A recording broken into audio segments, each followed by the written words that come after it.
Hi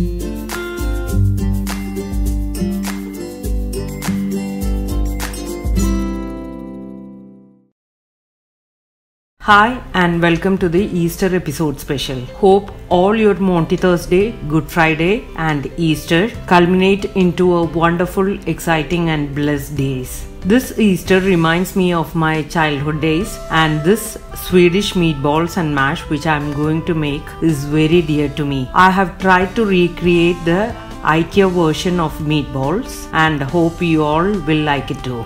It's one of the most wanted dishes in my family and I hope it will be the same for you too. Head on to my blog for the detailed quantities, measurements and other facts related to this dish and every other dish. So guys, let's get into action. There are 3-4 stages for this dish, and the first thing which I am going to do is soak couple of slices of bread in 4 tablespoon milk. I've mashed up bread slices here, cutting the edges out, and now we'll mash this up more and rest it for half an hour so that the milk and the bread becomes a mushy mixture. Moving on to the next part, the meatball part. I've got large chunks of fresh beef here without much fat and fiber. Get a good undercut or the belly part of the beef. This is the best portion to have meatballs. And along with this, I'm adding half cup parsley and quarter cup of panko breadcrumbs. This panko breadcrumbs is a Japanese style breadcrumbs. Now I have got this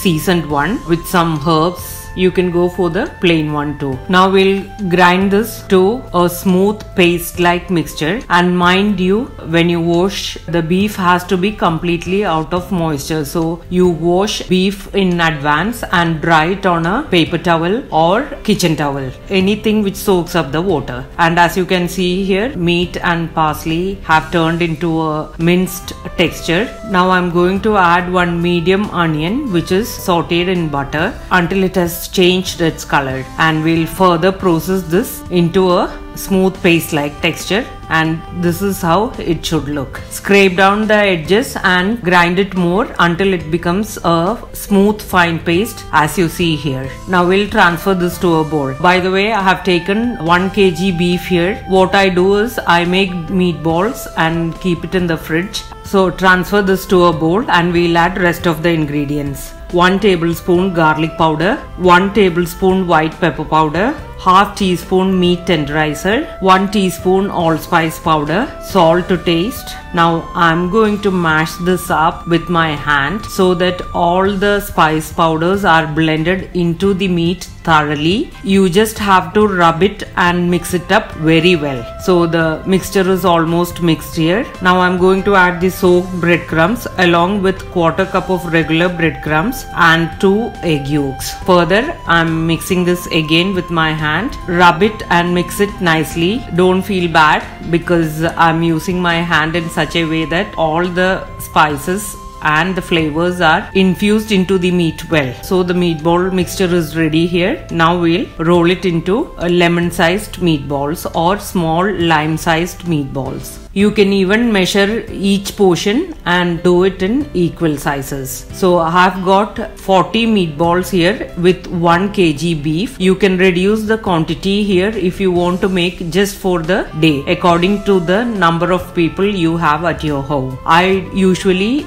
make this in batches and freeze it and keep it in freezer bags so that I can easily use it later. Now we are going to rest the meatballs in the fridge for half an hour and then move on with the following procedures. So while the meatballs are getting rested and binding together, I'll move on to the mash part. I'm making the mash in advance. This has to be a bit hot if you want to taste it very good, so you can prepare it and keep it warm. I have used 4 potatoes here for the mash and it is hot. As you can see here, the steam is coming up. 4 tablespoon butter, salt to taste and 1 tablespoon pepper powder. Now we are going to process this roughly and then add quarter cup cream. Finally into a puree like smooth velvety texture. So you can see the mash here, it's so velvety and creamy and smooth. Our mash is ready for the meatballs. This is the accompaniment which goes with the meatballs. You can even take any type of pasta if you don't prefer potatoes.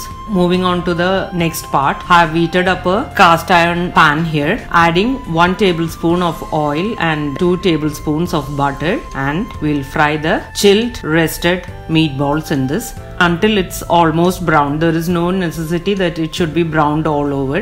This part is also fine, it will also go well. The meatballs are ready and tender and it's all fried up. I'll drain this on a paper towel. In the same pan I'm adding 2 more tablespoons of butter, and in goes 2 finely crushed garlic, and I'll saute this till aromatic. The garlic has turned golden. Now into this goes 2 tablespoons of all-purpose flour and 1 tablespoon of almond meal. We'll fry this till it's very aromatic. It starts emitting the nutty flavor. Then you know flour is ready to be turned into a gravy. Now I'll slowly add some beef broth or chicken stock, whichever you prefer, and mix it up until all the lumps are broken and a creamy texture is attained. As you can see here, the lumps are broken and it's ready. Now I'll add rest of the stock. I have taken 500 ml of stock here. Mix it up thoroughly without any lumps, and to this I'm adding 1 tablespoon Worcestershire sauce and 1 tablespoon Dijon mustard, 1.5 tablespoon pepper powder, and enough salt to taste.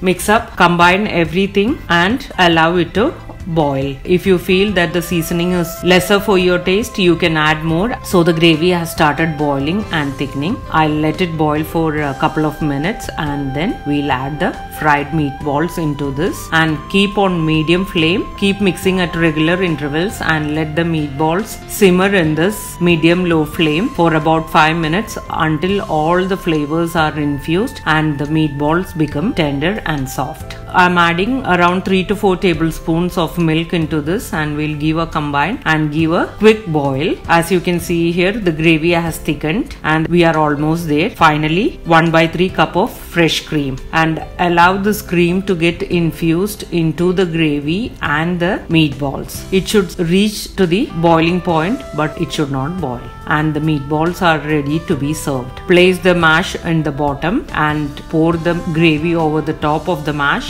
and place the meatballs on top. You can sprinkle a garnish of parsley and some parmesan cheese if you prefer. I haven't added any cheese on top of this, and enjoy your day. Hope you all have liked my video. If you have, please do hit a thumbs up, and those who haven't subscribed to my channel until now, please do subscribe. Wishing you all once again a happy Easter. Enjoy.